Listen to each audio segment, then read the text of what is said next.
All right, speaking of Zac, he was at the press conference yesterday. We're going to do a little Q&A with Zac here because while we were on air is when Todd Monken was talking. So, Zac, anything else that you thought was particularly noteworthy before we dive into something Jimmy Haslam said in our next topic? What do we need to know? What do the fans need to know from Todd Monken's introductory press conference? Particularly noteworthy, no, I think outside of the Schwartz stuff, and that did steal the show. I was not surprised that he mostly gave a non-answer on Shedeur. I don't think there is any other answer right now. I think it was notable that he did go into a little detail on Deshaun, but I thought it was a good presentation. I thought there was enough authenticity in genuine moments of emotion mixed with directly answering some questions. Of course, you're not going to answer all of them, right? I thought it kept moving. They touched the bases. Like Todd Monken got up there and looked like a guy who commands the room. And so in that regard, that's fine. I do think, right, what was more interesting was what followed. But for Todd Monken to do this for the first time, be there, and the way he's presented himself and the way the team has presented him, as I mentioned earlier, over the last week or so, I think it's positive. And now he's got to go find some guys who can play on offense. Look, I think Todd Monken did a nice job with his comments. I think that he has impressed a lot of fans, who didn't really know who he was. They just thought he was this old curmudgeon who was not innovative and doesn't really know offense. I mean, he's done a nice job. And the Browns did do a little bit of a nice job, too, with their PR of this whole situation. I am excited to see what happens this year, what he's able to do. I said it from day one, I don't care who they hire, I'm going to give them a chance because most likely they'll fail, but I don't want them to, and I want to see if it has a chance to have some success. It is odd that a coach who's 60 years old has never been a head coach. Yeah. I mean, you just wonder, like, is it just passed over every time? Like, what do you think happened there for him to not have this opportunity? And then the one opportunity he does get, it's this one. Yeah. It makes me nervous. Well, if they have even a middling offense this year, people are going to love him. For sure. And he's going to be. It's going anything to that resembles what an NFL offense sort of should look like. No doubt. We'll take it. I think a lot of this in the coaching ladder is timing. Right, and Todd Monken went to Southern Miss, a job that's way, way off the radar, at a time they hadn't won a game the previous year. He did really well there. He got noticed. He got an NFL coordinator's job out of that, which was better than being the head coach at Southern Miss. Right? Was he there with Frank Gore's kid? That was way ahead. Way ahead, okay. Yeah. No, he was a Southern Miss coach 2013, 2014, 2015. Oh, 20 to 15. That long ago? Okay. Yeah. Right. So then he rides that to 3 years in Tampa with a young team but a level of success, and rides that to the job in Cleveland. Now, the Cleveland job was a disaster, but there was an immediate bounce back. Yep. And he went to Georgia at a time that Georgia was known for producing defensive players and just surviving on offense, just handing the ball to their stable of five-star running backs. Todd Monken revved up that offense. Nobody thought Stetson Bennett was a world beater. Walk-on quarterbacks. Yeah. I mean, they looked like they were the scout team quarterbacks when I was at Ohio State. He's winning natties with. Yes. So that got him this chance where he went to Baltimore, and Lamar Jackson put up numbers that Lamar Jackson had never put up before. Yeah. And Lamar had already put up some darn good numbers, right? So I think so much of it is timing, but the track record is here. I don't think anybody thought the Browns were going to hire a 60-year-old first-time head coach. If the Browns were going to hire a 60-year-old, everybody thought it was going to be Jim Schwartz. And so that's kind of where the disconnect is. To me, though, more than anything, the disconnect is that nobody thinks that anybody has a chance with this offense. And so 5 or so weeks, they get to start changing that perception. And that's, to me, what I have to be sold on. I think Todd Monken could be really good, and the Browns could be 5-12 and 100%. Stink on offense again. Because there's no offensive lineman, there's Jerry Jeudy, there's all of these issues that they have, and there's no depth anywhere on the roster. Right. They have as little talent as any team in the league on offense. They have a bottom 3 wide receiver situation, quarterback situation, and offensive line situation. Yes. They have time to change that. But right now, those are bottom 3 deals. And you can't fix all those things in 1 year. No, you can't. I was talking with your colleague at The Athletic, Jeff Zarebek, who you guys do year-round, the whip around there. And Jeff's been covering the Ravens for a long time. In fact, I asked him, did he have to call you for advice on how to handle a coaching search? Because he's never had to cover a coaching search before. But he spoke very highly of Todd Monken. Yes, he really liked him a lot. That interview will be on my podcast on Friday, by the way. But he... talked about the straight shooter thing, which we've talked about, and obviously you're not going to answer every question, especially as a head coach. You're going to be a little more guarded, but just getting some answers as opposed to Kevin Stefanski. But I wanted to drill down on the quarterback thing because, obviously he didn't commit to a quarterback. I think there's some fans that think, well, they just don't want to say Shedeur right now. But I'm not convinced that Shedeur is I think it's wide open right now. Correct. Right? There is a strong chance that there is not a quarterback on this roster who will be a starter anywhere late in 26 or 27. Now, Yeah. somebody has to be the starter here, but it might be a guy they draft. Right. Deshaun Watson's contract is up this year. Deshaun Watson's been a disaster.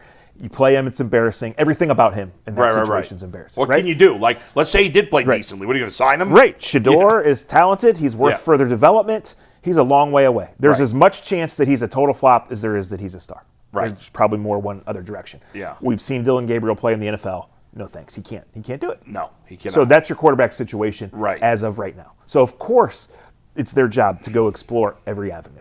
Right? I don't think Kirk Cousins fits this team, but if they really love this defense and they think they can win this year, you explore it. I don't know that Mac Jones is going to be the guy to come here or that you'd pay the price to do that.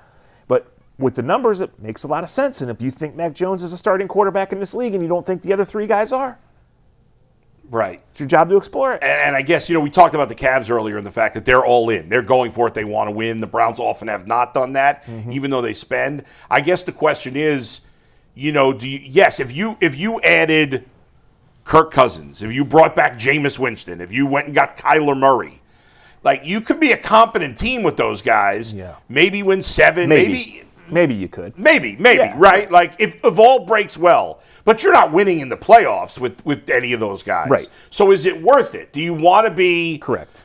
a poor version of what the Steelers have been in recent years? Right. I don't, For the money and the investment, Yeah. how much better does a Malik Willis, a Kyler Murray, anyone have to be than Shador to justify? Shador's on a minimum contract, is in your building, has started 7 games, has shown you some glimpses. Yeah. Right? The most direct way out of this Watson mess is to get a guy on the 3rd day of the draft who costs you nothing, who grows in your own system and go. That's the Right. Brock.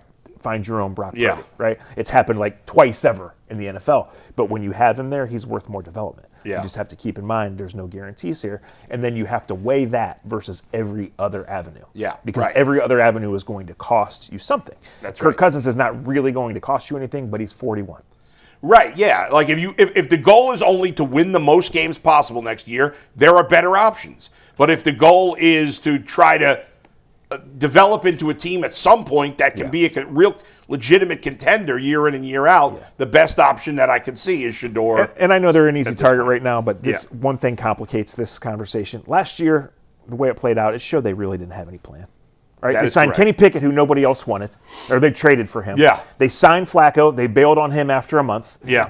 Dylan Gabriel was not the answer, but they drafted him and then undercut him and Shador by drafting him. Yeah. So that's what we have to keep in mind. Like, we're trying to talk what's a logical plan here. Right. What's a straight line this could go in? Yeah. Well, the reason they've had 12 starters over the last 3 years is because it doesn't go in a straight line. And the reason they are here right now is because they've either had no plan or terrible plans. And that's even independent of the Watson disaster. Right. Yeah, well, that Other than that, things are going well. Zach, let me ask you this. 'Cause I get asked all the time. Like, so what happens with Watson this year? Like, will he be in the building? Will he be practicing? They have to restructure his contract and have to have him on the active roster. Yeah. They could cut him, but they can't afford to. Right, but can they keep him on the active roster and say just stay at home? No. Or do they have to let him? Nah, they're not going to do that. He is going to be on the active roster on the team. Yes, barring another injury or some team making a trade for him, which you would have to give them so many draft picks. Don't you think there's a chance that Todd Monken is like, I can fix Deshaun Watson? There is a chance. That's Yeah. what I He was going to thinks say. that. Like, Yeah. What do you think the chances are that Watson takes a snap this year? High. Yeah. A snap. Now you start getting into how many starts or what level of success, get into some gray, and I probably lean towards the no side of those Think discussions. he'll start again? But the chances that Deshaun Watson takes a snap this year or starts a game, I think are really high. I just think you have to look at the history. I think you have to look at the dynamics. I think you have to look at the options. Yeah. I gotta think that there's something in Todd Monken that's like when he goes out to practice and if Deshaun Watson's healthy, he's gonna see that Watson's the most talented guy that they have there. Oh, that's It's a time. scary He thought. if he still Deshaun- is. I don't, Yeah. is he? Yeah. He hasn't Well, been any good in 6 years. That's a fair question. Yeah. We don't know if he is, but if he's healthy, he should be. Yeah. If he's healthy, there's got to be a part of Todd Monken that's like, this guy was a superstar. I'm prepared to be wrong on this, Yeah. but I feel very strongly that this is how it's going to go. Dylan Yeah. Gabriel's going to get traded for a 7th-round pick. To the Falcons? This is your crystal ball right now. Yes. Yeah. And I don't even really think it's that because to me it's pretty straightforward. Yeah. Dylan Gabriel's Yes. going to get traded for a 7th-round pick or next to nothing. Yeah. Shador Sanders and Deshaun Watson are going to go to camp. Yeah. And the Browns at some point between pick 40 and pick 90 are going to draft a young quarterback.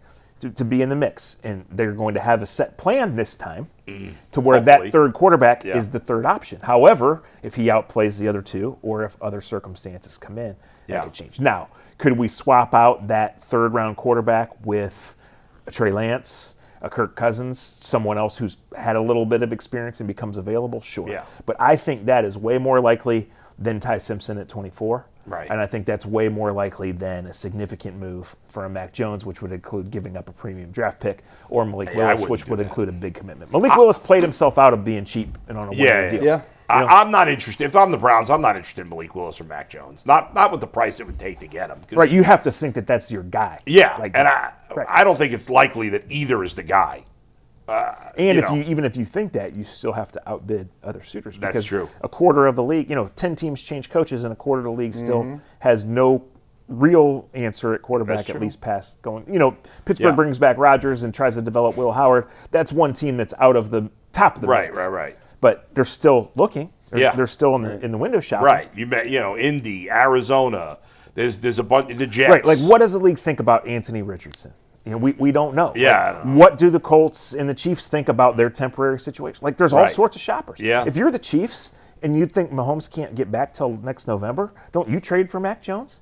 You're in that AFC West. That would make. I That mean, makes a lot of sense. for the Chiefs, it makes more sense because For you sure. know, that even though Mac Jones is not going to win you in the The playoffs, Vikings you got don't. a team that they think should be in the NFC Championship game. Yeah. They can't ride back with J.J. McCarthy. No, they can't. How sick are they? They're watching their former quarterback be in the Super Bowl. Right. Yeah. Right. Yeah. It got their GM fired.